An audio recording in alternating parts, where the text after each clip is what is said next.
ഇത്രയും ഉദാത്തമായ പ്രവചന സിദ്ധി ഉണ്ടായിരുന്ന, തുറന്ന കണ്ണുകളോടെ സമാധിയിൽ ലയിച്ചിരുന്ന, ലോകത്തിന്റെ രക്ഷകനായി നൂറ്റാണ്ടുകൾക്കപ്പുറത്ത് പിറവി കൊള്ളാൻ പോകുന്ന രക്ഷകനെ കുറിച്ചുള്ള, അവന്റെ ഉദയത്തെക്കുറിച്ചുള്ള പ്രവചനങ്ങൾ പറഞ്ഞിരുന്ന ആ ബാലാമിന് പക്ഷേ സമ്പത്ത്, അത്യാഗ്രഹം, പദവികൾ, സ്ഥാനമാനങ്ങൾ കണ്ണുകളെ അന്ധമാക്കിയപ്പോ എതിരെ നിൽക്കുന്ന ദൈവത്തെയോ ദൈവദൂതനെയോ കാണാൻ പറ്റിയില്ല.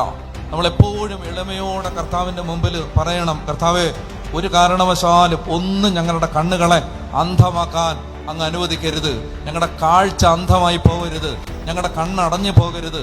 ഞങ്ങളുടെ ഇടവകയുടെ, ഞങ്ങളുടെ സഭയുടെ, ഞങ്ങളുടെ ജീവിതത്തിൽ, ഞങ്ങളുടെ പൗരോഹിത്യത്തിന്റെ, സന്യാസത്തിന്റെ കണ്ണ് അടഞ്ഞു പോകരുത്.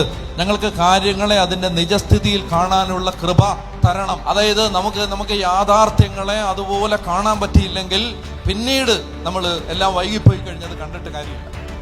പിന്നീടെല്ലാം ശാപം കിട്ടിക്കഴിഞ്ഞും മരിച്ചു കഴിഞ്ഞും അല്ലെങ്കിൽ തകർന്നു കഴിഞ്ഞും നശിച്ചു കിടക്കുമ്പോഴും നമ്മൾ അയ്യോ ഇതായിരുന്നു അതിന്റെ വാസ്തവം എന്നറിഞ്ഞിട്ട് കാര്യമില്ല. അതായത് കാര്യങ്ങളെ അതിന്റെ യാഥാർത്ഥ്യത്തിൽ കാണാനുള്ള ഒരു കണ്ണ് നമുക്ക് തുറന്നു കിട്ടണം. അത് ആ ആത്മീയ കണ്ണ് തുറന്നു കിട്ടണം. ഇത് പിശാച് പലതരത്തിൽ അടച്ചു കളയും. യോഹന്നാൻ പറയുന്നുണ്ട്, സാത്താൻ അവന്റെ കണ്ണുകളെ അന്ധമാക്കിയതിനാൽ അവൻ പോകുന്നത് എവിടേക്കാണെന്ന് അവൻ അറിയുന്നില്ല, കണ്ണടച്ചു കളയും. അതുകൊണ്ടാണ് ദൈവത്തിന്റെ വചനം പറയുന്നത്, ശരിയെന്ന് നീ വിചാരിക്കുന്ന വഴി മരണത്തിലേക്ക് നയിക്കുന്നതാവാം.